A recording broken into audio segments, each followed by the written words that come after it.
दोस्तों, आखिर किसने लगवाई बंगाल में चुनाव वाली ईवीएम में आग? आखिर कैसे ये हो सकता है कि उस बिल्डिंग के पहले फ्लोर से लेकर छठे फ्लोर तक आग न लगे और उन्हीं फ्लोर में आग लगे जिनमें ईवीएम रखी हुई थी? तो क्या ये वही ईवीएम है जिनके जरिए बंगाल की मतगणना कराई गई थी? और जब मतदान और मतगणना के बाद धांधली के आरोपों की जांच की बात हुई तो 4000 ईवीएम को आग के हवाले कर दिया गया।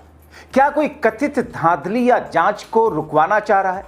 और क्यों ये कहा जा रहा कि ये सब शांत कराकर टीएमसी के सांसदों को तोड़कर मोदी शाह परिसीमन वाले अपने उस संविधान संशोधन को दोबारा कराना चाहते हैं पास, जिसके होने के वजह से अगले 15 वर्षों तक मोदी और शाह सत्ता में बने रहने का सपना देख रहे हैं, जिसे इंडिया गठबंधन ने बीते दिनों संसद में धराशायी किया था। स्वागत है आप सभी का। आप देख रहे हैं द राजनीति का विशेष सेगमेंट खबर और विश्लेषण। मैं हूं जबार खान।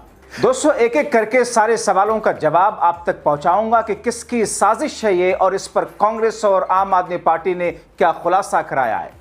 दोस्तों, ये तो गजब स्थिति है कि पहले कथित धांधली से चुनाव जीतो, फिर चुनाव में पकड़े जाने की बात सामने आने के संकेत मिले तो सबूत को निस्सुनाबूद करा दिया जाए। दोस्तों, ये खबर इसलिए भी और महत्वपूर्ण और संवेदनशील हो जाती है क्योंकि ऑपरेशन लोटस के जरिए पहले 58 विधायकों को तोड़ने के बाद उनका असली मकसद 19 सांसदों को तोड़ने का था, जो धराशायी होता दिख रहा है। इसीलिए अब क्या अभिषेक और ममता दीदी के खिलाफ एफआईआर कराकर घेरने की कोशिश है, और अब 4000 ईवीएम खाक करा देने की बात।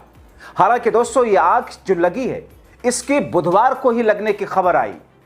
तो कौन था वो जो इस खबर को दबवा रहा था, जो 12 जून को सामने आई? आखिर क्यों ये खबर लेट आई? इसलिए भी क्योंकि सोशल मीडिया के जमाने में खबर कैसे दब सकती है। खैर, इस बड़ी खबर पर खुद पश्चिम बंगाल के मंत्री ने क्या कहा, पहले वो आपको सुना देते हैं और बता देते हैं। पश्चिम बंगाल के मंत्री कौशिक चौधरी ने यह कहा कि यहां एक सरकारी इमारत में आग लगने से लगभग 4000 ईवीएम जल गई। पुलिस ने घटना के संबंध में प्राथमिकी दर्ज करने के बाद जांच शुरू की। दक्षिण कोलकाता के अलीपुर इलाके में 9 मंजिला इमारत में भीषण आग लगी बुधवार को। इस इमारत में अन्य विभागों के अलावा दक्षिण 24 परगना जिला परिषद कार्यालय भी था।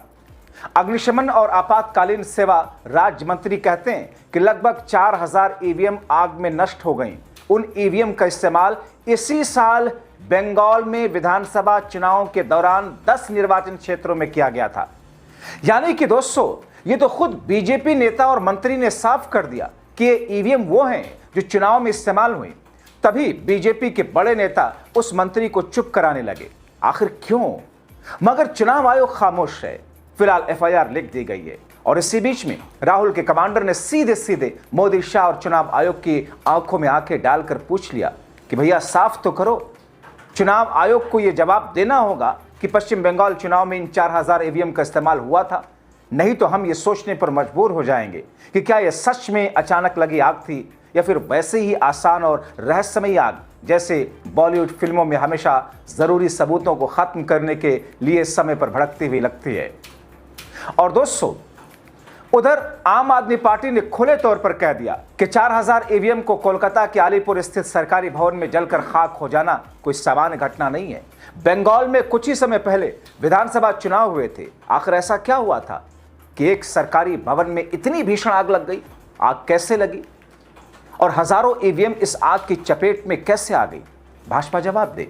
हालांकि दोस्तों, मैं ना तो इसको लेकर बीजेपी के ऊपर आरोप लगा रहा और ना ही किसी और के ऊपर कि उन्होंने ईवीएम खाक कराई। मगर दोस्तों, कई बुद्धिजीवी और विश्लेषक ईवीएम जलने की घटना को भाजपा के प्लान से जोड़ रहे हैं। कहा जा रहा है कि बंगाल चुनाव के धांधली से जीतना, विधायकों सांसदों को तोड़ना और अब ईवीएम का खाक होना, इसकी जड़ में तात्कालिक कारण बीजेपी के लिए खास है। कहा जा रहा है कि इसके पीछे मोदी शाह का वो सपना जिसे बीते दिनों संसद में राहुल और इंडिया गठबंधन ने तोड़ दिया, जिसमें परिसीमन है, मतलब लोकसभा की सीटों को तोड़कर काटकर अपने हिसाब से इलाकों को जोड़ घटाकर अपने राजनीतिक फायदे के हिसाब से लोकसभा की सीटों को बढ़ाना, खासतौर पर हिंदी बेल्ट के उन राज्यों में जहां बीजेपी मजबूत है और हिंदुत्व के नाम पर भारतीय जनता पार्टी वोट बटोर लेती है, ताकि आने वाले कई टर्म तक वो सत्ता में बनी रहे, या कम से कम तब तक जब तक मोदी और शाह रहना चाहते हैं। मगर दोस्तों मोदी और शाह इसके लिए बड़ी चालाकी से 543 सीटों का देश भर में परिसीमन मतलब डिलिमिटेशन नहीं कर रहे, बल्कि सिर्फ अपनी जीत हार के नजरिए से 170 लोकसभा सीटों पर ही वो परिसीमन कर रहे हैं। क्यों भैया, 543 पर क्यों नहीं, जो कि लोकतांत्रिक मूल्यों, संवैधानिक मूल्यों और नैतिक मूल्यों के खिलाफ है। दोस्तों सरकार क्या कर रही है, सिर्फ 170 सीटों का परिसीमन करके 282 सांसद बढ़ाने का प्लान बनाए हुए, जो कि खुले तौर पर लोकतांत्रिक सिद्धांत का उल्लंघन है। क्योंकि दोस्तों अगर सिर्फ 170 बढ़ी सीटों को ही बांटा जाता है और बाकी को छोड़ दिया जाता है तो देश में एक नया असंतुलन पैदा होगा। जैसे उत्तर प्रदेश के एक नए छोटे निर्वाचन क्षेत्र में 10 से 12 लाख मतदाता होंगे, जबकि किसी अन्य राज्य में जहां सीट नहीं बांटी गई एक सांसद के नीचे अभी भी 18 से 20 लाख मतदाता हो सकते हैं। यह समानता होगी। दोस्तों लोकसभा सीटों को 545 से बढ़ाकर 824 करने का जो मोदी शाह का प्लान है, उससे भाजपा कुछ ही अपने मजबूत राज्यों में केंद्र में अपनी सरकार दशकों के लिए सुनिश्चित करना चाह रही है। तो दूसरी तरफ इसका सबसे बड़ा एक और साइड इफेक्ट है, और वो है 281 नए सांसदों के जुड़ने से खर्चों का बढ़ना। अब सोचिए कि अभी अगर आपका सांसद आपके इलाके में बजट का रोना रोकर आपके इलाके का काम नहीं कराता, तो फिर करीब 300 सांसदों को भाजपा बढ़ाने जा रही है, तो फिर नए सांसदों के लिए पैसे कहां से लाएगी? जबकि बीजेपी की केंद्र की मोदी सरकार ने देश पर उतना कर्जा बढ़ा दिया है जितना 70 वर्षों में सारे प्रधानमंत्रियों ने नहीं बढ़ाया था। दोस्तों अर्थव्यवस्था की हालत क्या है आप जान रहे हैं। अब दोस्तों सांसदों के प्रत्यक्ष खर्च की बात करें, प्रत्येक नए सांसद को वेतन, भत्ते, मुफ्त यात्रा, चिकित्सा सुविधाएं, दिल्ली में सरकारी आवास और पेंशन देनी होगी। दूसरा, पीएमएलएडी फंड का बोझ वर्तमान में हर सांसद को अपने क्षेत्र के विकास के लिए हर साल 5 करोड़ का सांसद स्थानीय क्षेत्र विकास योजना फंड मिलता है। 281 नए सांसदों का मतलब है सरकार को केवल इस फंड के लिए हर साल 1405 करोड़ अतिरिक्त खर्च करने होंगे। प्रशासनिक खर्च, नई सीटों के लिए नए चुनाव कार्यालय, अतिरिक्त सुरक्षा बल, चुनाव कराने का खर्च और नए परिसीमन आयोग का अपना प्रशासनिक खर्च भी अरबों रुपए में होगा। इसके अलावा अचानक लोकसभा के सदस्य संख्या 824 करने से संसद के सुचारू संचालन में दिक्कतें आएंगी। हालांकि नए संसद भवन में लोकसभा में 888 सीटें बनाई गई, लेकिन इतने बड़े सदन में हर सांसद को अपनी बात रखना या बहस में भाग लेने का समय मिलना लगभग असंभव होगा। संसदीय समितियों का प्रबंधन जटिल होगा। साथ ही लोकसभा सीटों के बढ़ने से राज्यों की विधानसभा यानी कि एमएलएस का गणित भी पूरी तरह बदलेगा। आमतौर पर एक लोकसभा सीट के अंदर 6 से 8 विधानसभा सीटें आती हैं। लोकसभा सीटों में इस तरीके के टारगेट बदलाव से राज्यों के भीतर जिलों और विधानसभा क्षेत्रों की सीमाएं बेहद पेचीदा होंगी, जिससे प्रशासनिक विसंगतियां बढ़ेंगी। जाहिर तौर पर ये वो चीजें हैं जिनको बुनियाद में रख करके भारतीय जनता पार्टी केंद्र की मोदी शाह का हर प्लान आगे बढ़ता हुआ दिखाई दे रहा है। और कहा यह जा रहा है कि दरअसल इन्हीं बिंदुओं और इन्हीं बुनियाद के आधार पर पहले पश्चिम बंगाल के लिए एक बड़ी रणनीति तैयार की गई। उस रणनीति के हिसाब से बंगाल को जीता गया। बंगाल जीत करके टीएमसी को खत्म करने का प्लान एग्जीक्यूट करना शुरू किया गया।